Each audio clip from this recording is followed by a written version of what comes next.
Hi friends, welcome back to Nessa's Nook. So today I am going to go ahead, I was going to do this yesterday, but I was looking in the fridge and I said, oh, there's some hamburger I had to cook up before it went bad. This I had just pulled out of the freezer, so it's all good. And if you look back, I'll tag the video. But Mary at Little House Happy Home sent me this meatloaf recipe that I'm going to go ahead and try. Now, I'm going to go ahead and cook that over there in the Combi because I asked Mark, I said, do you want to cook it, have me cook it in the Combi, or do you want me to cook it where it'd be more like steam baked in the Instapot? And he chose to do the Combi. So it's pretty much, I have that little container, and I would never do meatloaf without something underneath it because you know how the greases come up and anywho. So I'll bring it down here, show you what I'm going to do.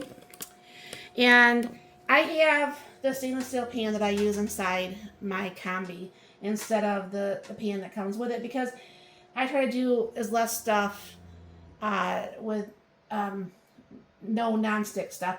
So with a Combi, you're supposed to put for every 15 minutes, you're supposed to do like a half a cup of water. Anything over 15 minutes, you're supposed to put like a cup of water. But this is going to be cooking for like almost an hour, probably, or maybe even a little over. So I put even more. I'm going to be going ahead and putting that in here. And then that way, if there's any spillage, this container is going to catch it and it's not going to be a big mess. And I'll show you on the Combi. All right, so that's in the Combi now. And anything that's on the left-hand side, you bring this up. Everything on the right side, you bring it down if you've not used a Combi before. So what I'm going to be wanting to do is there's a Combi Meals, Combi Crisp, Combi Bake. I'm thinking I really want to do the Combi Crisp because I want the top to be a little bit more crispy. You know what I'm saying? I don't want it to be just nothing. So what I'm going to do is going to go ahead and go on here. I'm going to bring this down to 350 because I cook most things at 350. I know the book says 390 on most things and stuff, but I like to do things at 350. I'm going to go ahead and bring this down to crispy, Combi Crispy, and go ahead and hit the start button. Now what's going to happen, since I haven't cooked with a Combi Crisp in a minute, what's going to happen is these little lights are going to go across, and eventually it's going to go ahead and start the oven.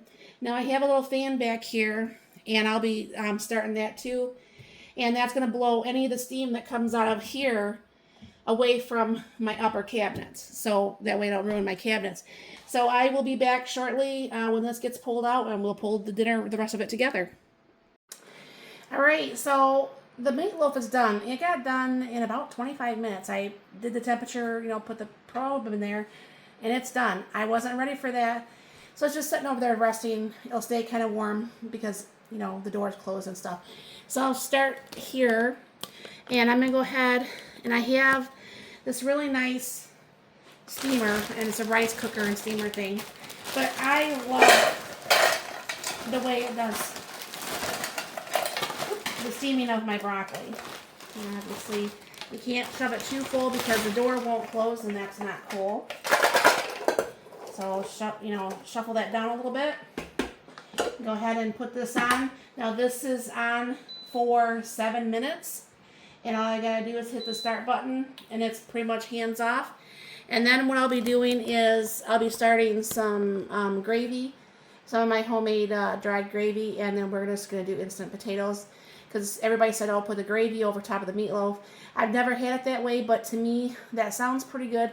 Maybe if I could find a way that I like meatloaf better, we'll have it more often. Who knows? So that's done, and it smells really good. That's what it made me come out here and check it. I'm like, that can't be done already, but it really is. That Combi does a very, very good job. So I'll be back when the broccoli is getting closer to being done. Start the potatoes and start the gravy, and we'll get dinner going. Alright, so I'm going to go ahead and start the gravy. Turn that down just a smidge there. I've got my 2 cups of that boiling hot water from my sink. And this is, to me, the absolutely easiest way to make the gravy. Just like the powdered packages like you get, you do 2 tablespoons to 1 cup of water. So that's going to be 4 tablespoons because I have 2 cups of water. I don't think we're going to need that much. But we could put it over to the top of the mashed potatoes too. So that will probably be good. So we're going to do 4 tablespoons. And I will also tag this video down below of how to make this. As you see, I'm going to have to make some more pretty soon.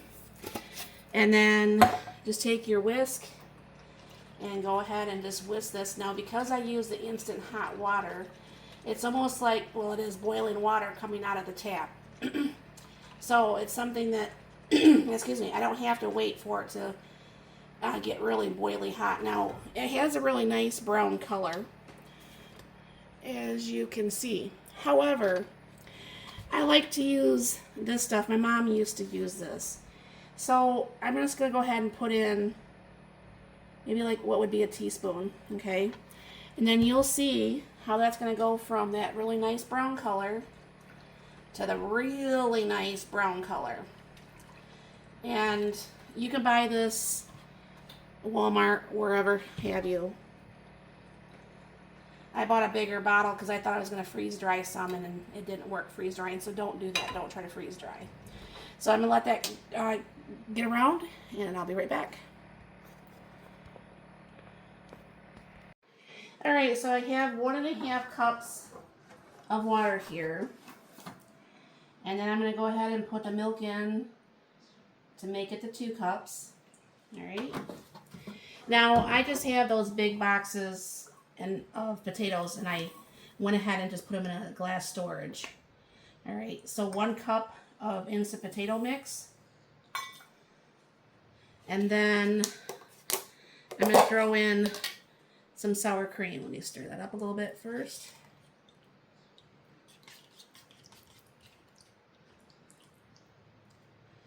Throw in a little bit of sour cream. I didn't measure, you know me, I hardly ever measure anything. But one thing that always amazes me on these instant potatoes, I don't know whoever thought of drying them to make them into pretty much flakes, and then how it came back. I mean, how did they know the ratios? You know what I'm saying? So weird how some things are made. So this is going to set here for a minute. And because this is instant hot, this is still very, very warm. I'm going to go ahead and put a little plate over top of it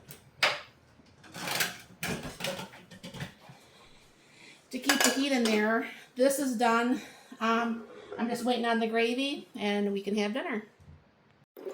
Alright, so as you can see, that browned pretty nicely. And I should grab my sharp knife instead of... Let me grab my sharp knife here. Hold on. Alright. Get the right job for the right thing here. Makes a difference if you actually use the right stuff.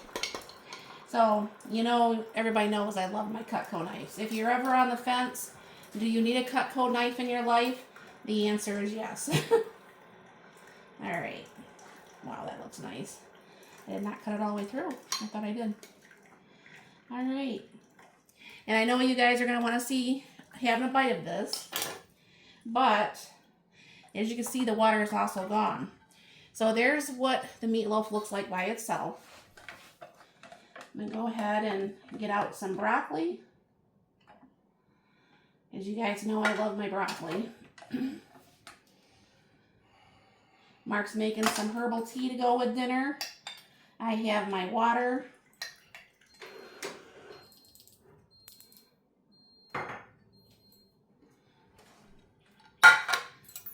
And my butter does not want to come off the knife. Alright. So, while I was thinking about things, I started thinking to myself, you know what? I'm going to put a little bit of my freeze-dried mushrooms in that gravy. So I did. Alright. That should be good. Give the gravy up a stir.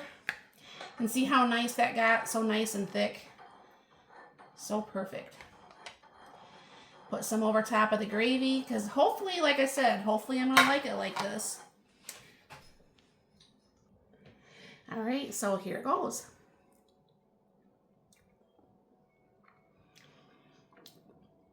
You have to take a taste of that, honey. Can you just take a bite on that side? That is way different. Excuse my hair today, I need a haircut.